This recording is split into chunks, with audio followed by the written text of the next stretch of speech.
नमस्कार मैत्रिणींनो, मी पल्लवी. तर कसं आहे ना, आपलं जीवन स्त्री ही किचनशिवाय आणि किचन हे स्त्रीशिवाय अपूर्ण आहे. म्हणजे जणू एका नाण्याच्या दोन बाजू असल्यासारखे आहेत.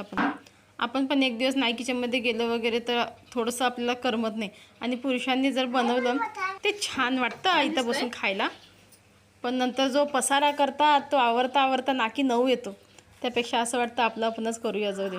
पण एखादा दिवस तरी असावा की जिथं सुट्टी मिळावी, जशी या पुरुषांना आणि मुलांना मिळते. सो आमच्याकडे पण सुट्टीचा दिवस होता म्हणून मी आदल्या दिवशी मूग भिजत टाकलेले आणि दुसऱ्या दिवशी मुगाचा डोसा केला मस्तपैकी.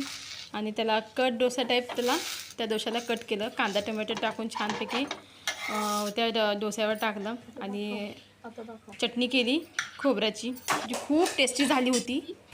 आणि मस्तपैकी सर्व केलं विथ मसाला डोसा, भाजी वगैरे टाकून आणि छानपैकी केलेलं आहे. आता बघूया रिॲक्शन काय आहे ते आमच्या आहोंचं.